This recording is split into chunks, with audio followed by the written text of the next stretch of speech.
In this tutorial, I'm going to show you how to model the historical architecture in ArchiCAD. I will show it to you using a historical pharmacy portal clad in wood, which has the characteristics of classical orders, but you can use this approach to model basically any other historical architecture around the world.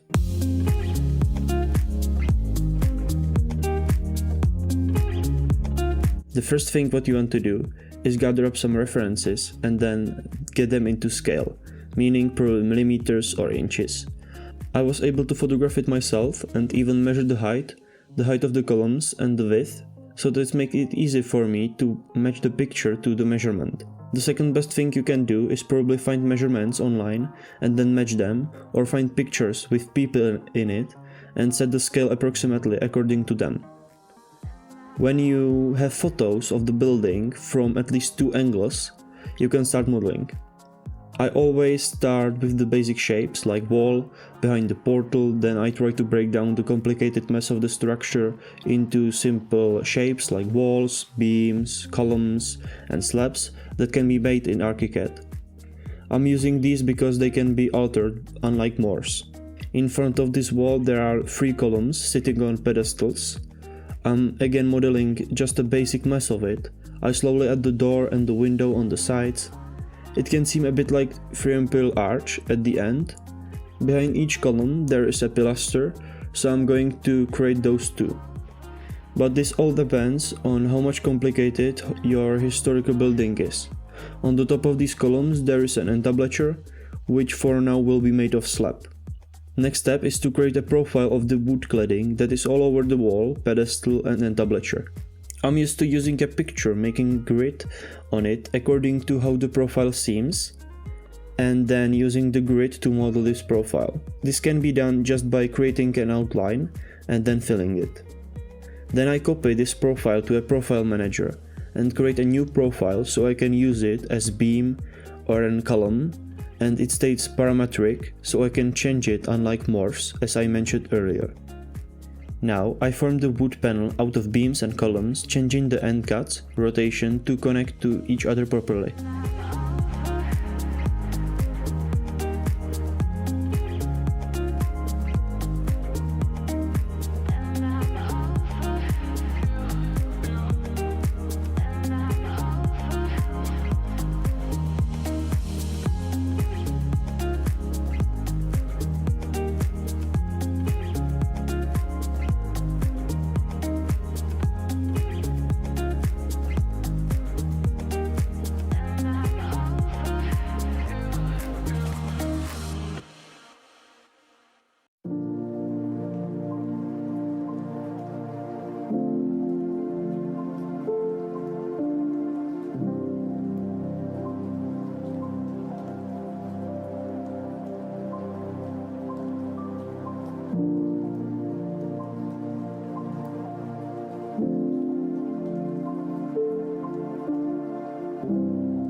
Around this I'm creating the edge, out of the column and beam tool again.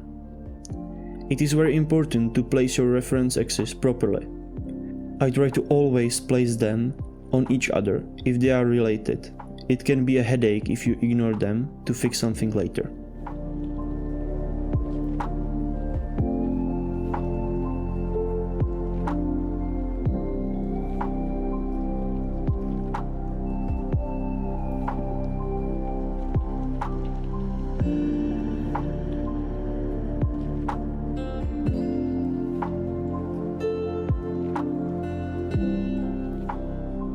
Now I'm going to use this panel on the whole portal, just changing it a bit. First, I place it around the pedestals. I'm rotating this panel around the pedestals and placing it on the wall behind too. Next, I need to make it wider to fit under the window. You just take one part of the panel, move it to the end of the window, and then stretch the horizontal beams.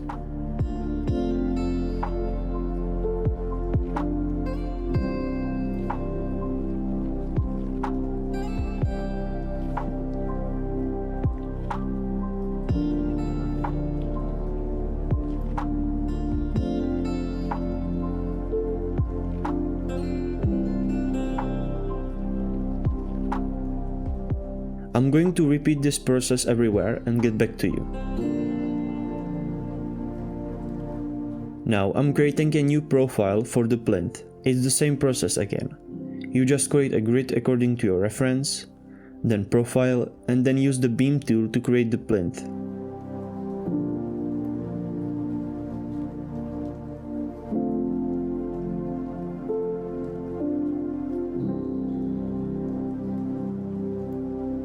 I have one life hack for you.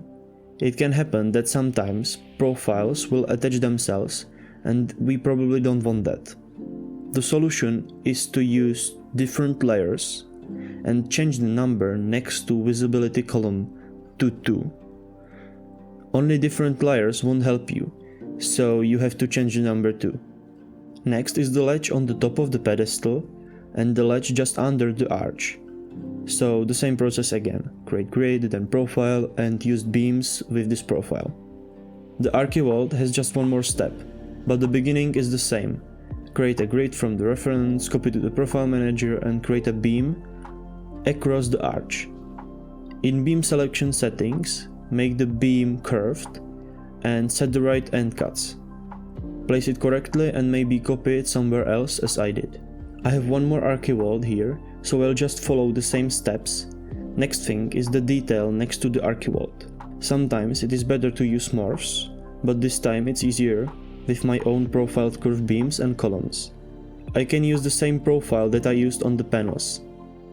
Now mirror it and we can move on to the panels above the last edge. I'm going to skip that because I already showed the process earlier. Now under the Entablature there are horizontal panels, but it is simple to create them. I'm going to use existing panels on the walls and rotate them, changing the axis rotation of the beams. Unfortunately, you have to replace the columns with beams because you can't place the columns horizontally, but that's a quick operation.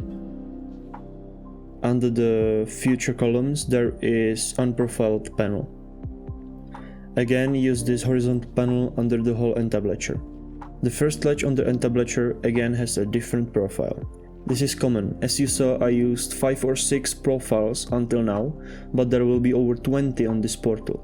It is best to get used to using them rather than morphs. If you want morphs, remember that you can always transfer the beam and column to morphs.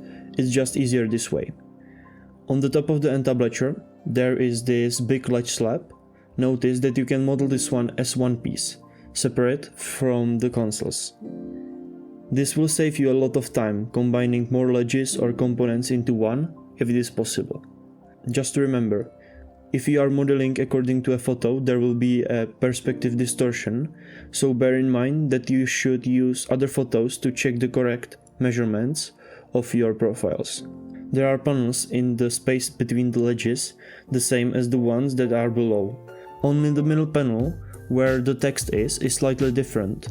If you look closely, there is only one more little profile around the panel, only that makes it pop out. Again, it is about those details that will make your model realistic and extraordinary, so pay attention to them. Above the portal there is a shaped attic with spikes on the sides and the Aedicula with unicorn. I'm only repeating the process of making a profile according to a photo, creating stands for the spikes and Aedicula, and then placing the profile beams around the stands. I had an urge to fill the gap in the roof, so I used a profile, but the roof tool will work just fine too.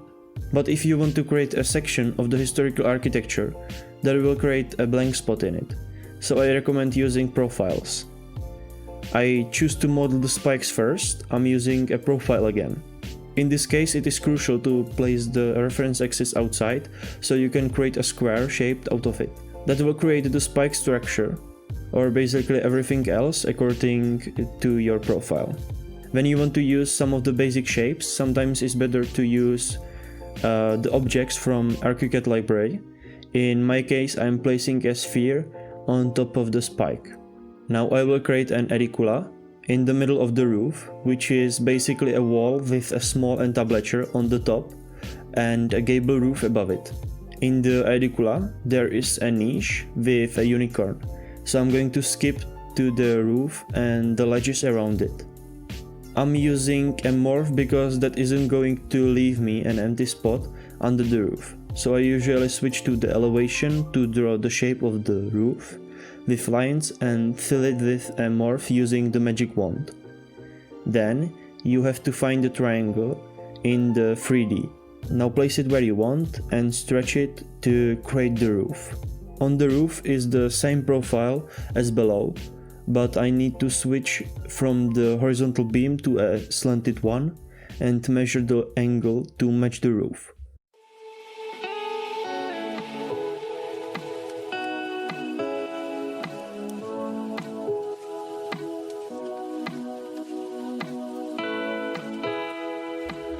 The last step is to set the end cuts properly and we are done.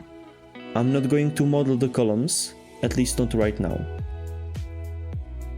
Now I'm going to replace the window opening with a window and place it correctly right behind the wall cladding. Next step is to fix the ledges going through the window frame. The window is actually a niche, so there will be wall behind this window.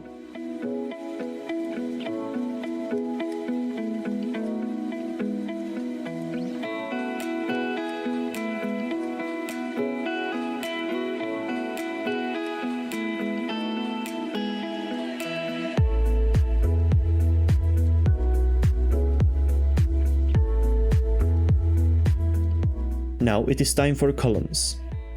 That is probably the hardest thing. You can skip this step using library columns, but they are not as detailed as I want, so I'm going to model my own Corinthian columns. The base is simple.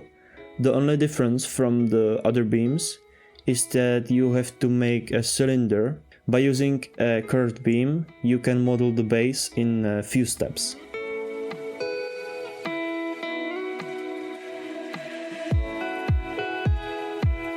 The shaft will be a bit more complicated, mainly because of the flutes and fillets.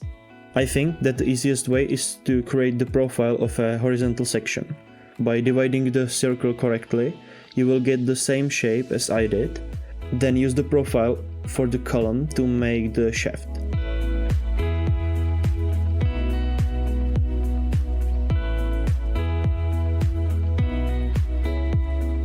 In my case, the shaft is slightly thinner at the top. ArchiCAD won't let you taper the column, you must allow it in Manage Profile, Modifiers and Width Stretch. Now it will let you taper the column as you need it. Right under the capital there is the necking. I'm making it same as I did the base. The Corinthian capital is probably the hardest one, so if you had Doric or Ionic capital, you have it easier. Firstly, I divide the capital into parts. The top part, called the abacus, will be separate. Now I want to create a cylinder, so I can place acanthus leaves and volutes on it. The most organic leaves or shapes can be made by morph. I usually use a reference, as I did there, to draw the leaves in lines, and use the bulge tool to shape it like a leaf. Then mirror it to get the whole leaf. I made a few more leaves like this and placed them on the cylinder. But before I can finish the leaves, I have to do the volutes. There isn't any simple way to make volutes in ArchiCAD, so I came up with this one. Again, I will use morphs, but now I will divide the outline of the volute into parts, so I can then make separate morphs and set different heights to them. Then to connect them you have to manually take each node and place it lower onto the node of the next morph.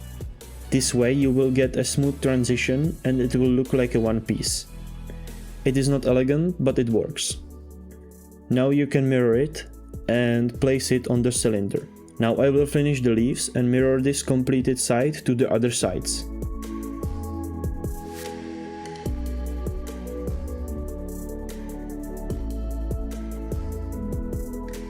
Now I strongly recommend making a library object out of this unfinished capital. because unless you have a NASA computer or something else, this model will be too complicated for the ArchiCAD. So I made a separate file just to store this capital and delete the original one. The library object is less complicated and you can't alter it, so it won't make as many problems as the original one. The abacus is copying the shapes of the volutes, so I'm going to create the basic shape by morph, stretch it so I can place the ledge on it, and then use the profile beams to create the curved ledge around the morph. Now I need to place it correctly on the capital, and the Corinthian capital is almost done. Last thing will be a flower situated in the middle of the abacus above the volutes. Now I recommend you to make the whole column an object for two reasons. If you do, whenever you want to move the column, you won't have to worry about selecting all the parts. And the second reason is that I'm going to need the same column in a miniature in the Aedicula. Now I can make it smaller, place it into Aedicula, and I don't have to model the columns again.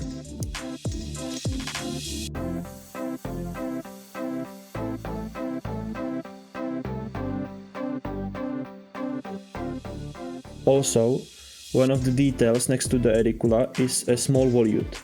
I'm going to do it exactly the same as I did the one on the column, so I will show you only the result.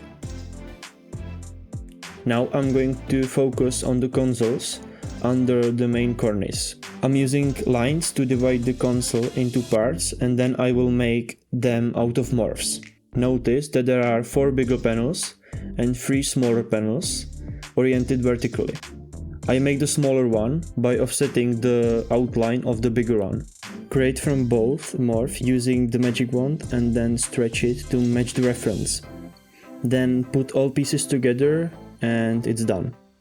There are other details on the console, like the small cylinders at the sides and the ledge on the top, but you already know how to do that, so I'm not going to waste your time here. The reason why I'm using morphs here is that I'm only making the one console. I won't need to use any profiles from it again, so there is no advantage in creating it from beams. Lastly, I'm making a library object out of it, so it's easier to work with and easier to multiply it all over the frieze. Now I will have to redo the entrance. I'm using arch double doors with a transom that are very similar to what I need. I need to fit them in the opening so they look similar as possible. The material has to be changed to my work grade 2. I'm not worrying about the door leaves because I need to create custom ones anyways. Door leaf modeling is easy. In my case, I took the leaf dimensions from the double doors and made my custom leaf the same.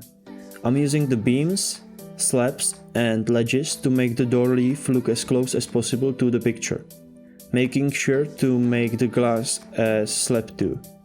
Overriding the surface to glass will make it transparent. Then, when you are happy with the results, select it and save the selection as door leaf.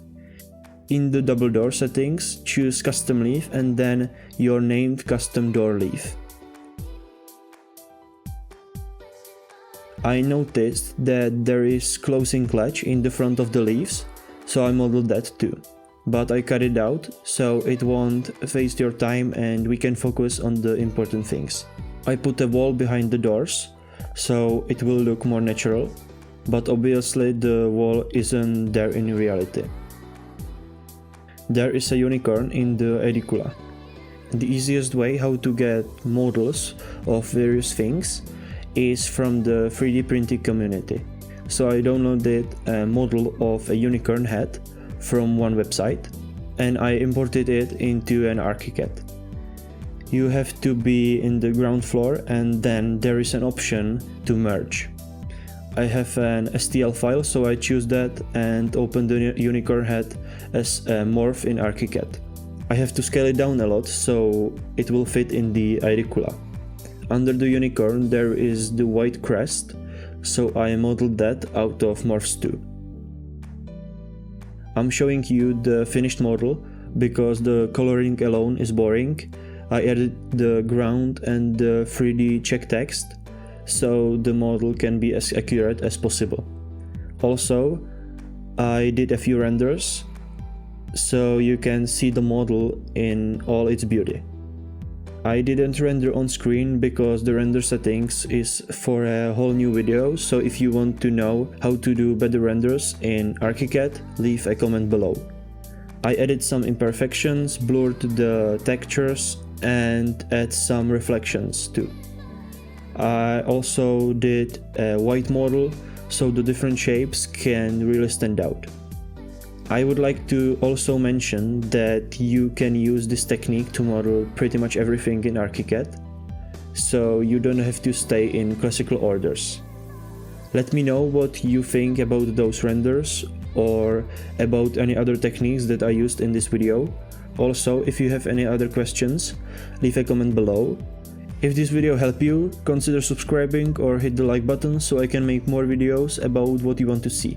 Thanks so much for watching, and I'll see you guys in the next video.